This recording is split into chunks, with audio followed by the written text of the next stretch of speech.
Okay, welcome to another edition of Let It Be Known, and we have a very special guest here, Neil. I'll let you do the honors of introducing this man to my right. Civil rights activist, New Orleans native, and he leads the Urban League, which is an institution in the Black community. Its foundation is based upon economics. When I think of the Big Six, Yes. the Urban League, Was Whitney one. Young. Yes, you know your history. I know my history. I love the Big Six. I love everything they represented. So we always look to these organizations for leadership. A lot of things happening in our nation right now. We were just talking about how we don't necessarily have any messaging to talk to our people. So institutions like the Urban League, NAACP, and the Black Press are what we need right now. A lot of stories happening from Donald Trump. I call him a Stacey Gaffney. I call it the Trump plan administration. To me, that's what they are. So talk to us about why it's important for Black America to be paying attention, and what should we be paying attention to? So first of all, thank you all. Congratulations on the show. Great to be here at the NNPA conference in beautiful Savannah, Georgia. And you mentioned the Big Six. We now have the Big Eight.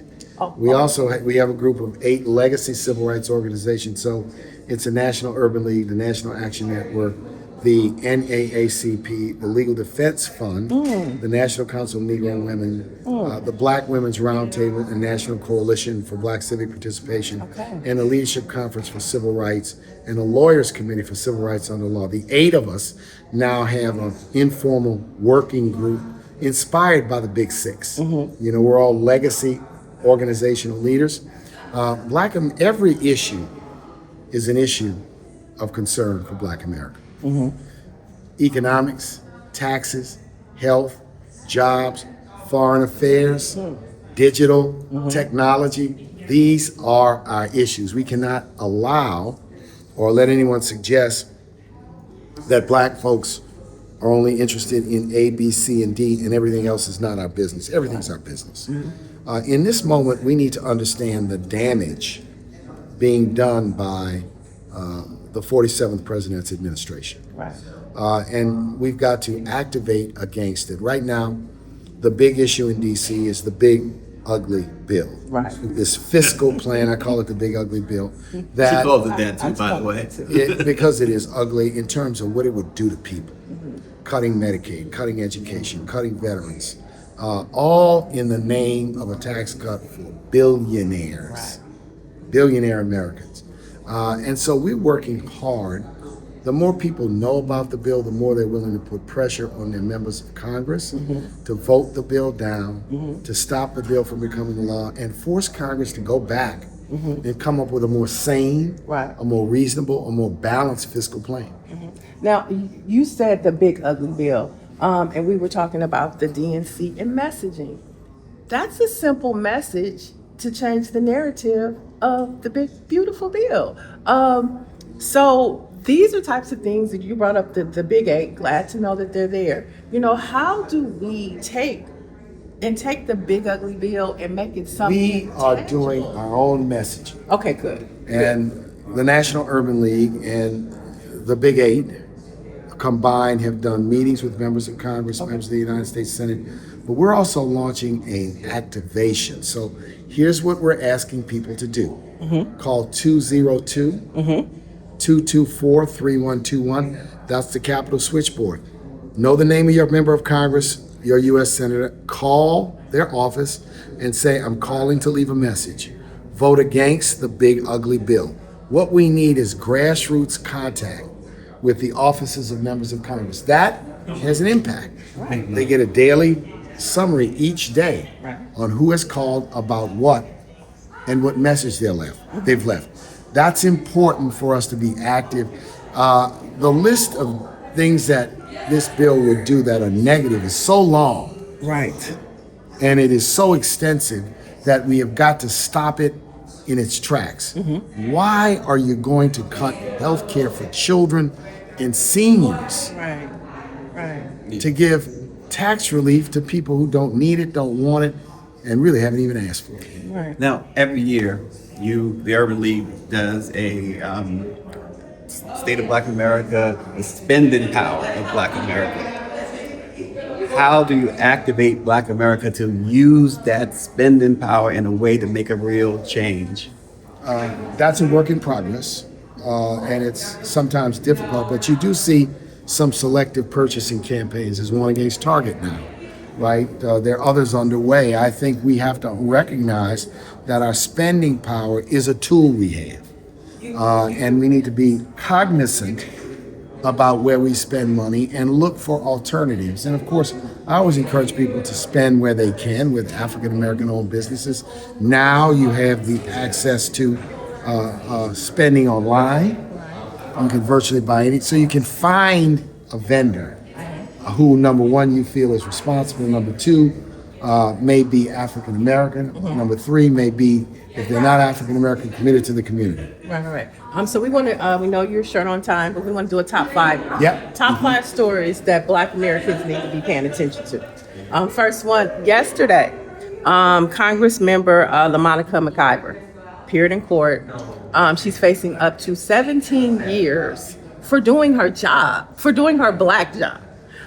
Why should Black America be paying attention to that story? Because her arrest is an abuse of power. Her arrest is a political arrest because she sought to do her job, to visit a federal detention facility where the detainees were complaining about bad food, lack of air conditioning, lack of humane conditions. She gets arrested by the ICE police. This is a political prosecution through and through. We may not recall, but Martin Luther King was prosecuted for tax evasion in the 1950s. It was a political prosecution. He was acquitted. The case did not work. We must stand up against the abuse of power and the use of arrest and prosecutorial power for political purposes. All right, next story. We're speaking of the 92% of Black women. Jasmine Crockett. She ran to be the minority chair of the Oversight Committee. And her party she came in last in the voting process. What does that say about someone who is one of the most vocal in the party and that the American people resonate in with? Congress, those positions are usually filled by seniority. Right. It's very difficult. There are rare instances where the most senior person doesn't get the ranking position of the chairmanship. So I think for Jasmine Crockett, who is going to be at the National Urban League event at the Essence Fest next week, I don't think it's a setback. I think the race gave her an opportunity to have a platform, and I know she'll be playing leadership positions in the future. I just think people have to understand that kind of race, which I call inside politics, is not a popularity contest. It's really more of a contest of seniority, right? And the Should fact that change though? Well, Should that process change? well, see, it used to be where the seniority system did not work for Black members. Now, because you have Black members, so it's tricky. Should it work? Should it not work? Well, I think it's important. I don't really like to get involved in internal political battles, congressional selections of leadership, and the like. But I think, Jasmine Crockett's a rising star. I don't see this as a setback for her. I just see this as that she decided to be assertive and say I could do a good job. So I'm confident she's going to still be a voice and a force on the Oversight Committee. We're going to take the Al Green impeachment. Go ahead. Oh, okay. So this week, Representative Al Green, for the second time, filed articles of impeachment against Donald Trump. Some of his party members didn't even support him. In this time, should we just be resisting it, even if it's symbolic? So I think that's a choice that people have to make. Look, Donald Trump will not be impeached by the House of Representatives as long as Republicans control it, right? I think filing articles is a way to make a point. But I also think that I wouldn't shame people who haven't signed on, because 2 efforts in the past to impeach Donald Trump were not necessarily successful. That doesn't mean you can't resist, you can't activate, you can't block legislation. I have great respect for Representative Green, and think he should, because in his conscience, he should file what he should file. But lots of members may not feel that they want to support something that may not ultimately be successful. That's politics. Right. And last but not least, the Supreme Court. So many cases, a lot of rulings happening today. What can we do? What can we do? Do we expand the court? I think Do we push? court expansions Yeah. are possibilities, but none of that is even possible if you don't have control of the Congress. I mean, there's a realism here, but I think that the court has become overtly partisan and overtly political in many cases. Not in every case, but in many cases. And I'm on pins and needles. Yeah, today's a big day. Is using So we want to know, how can we keep up with the Urban League? You guys have a lot of resources on local levels as well as national levels. Love Cynthia Hurd Mitchell, who Yeah, runs the Urban LA, League in she's LA. strong. Yeah, she just had her dinner. Yes. With the Young dinner. Talk to us about how we So can stay connected. this is what I need you to do. Go to nul.org, sign up for Remarks, our weekly newsletter. Number 2, if you are on social media, which I know you are, it's at Nat Urban League or at Marc Morial. The most important thing, first step, is to be in the conversation. The second step is join the Urban League in your hometown. That's right. If we have one, we're in 92 cities. We're not in every city, but we're in 92. Join the Urban League movement. But you don't have to join to follow us through our weekly newsletters, our advocacy letters, and all the things we do.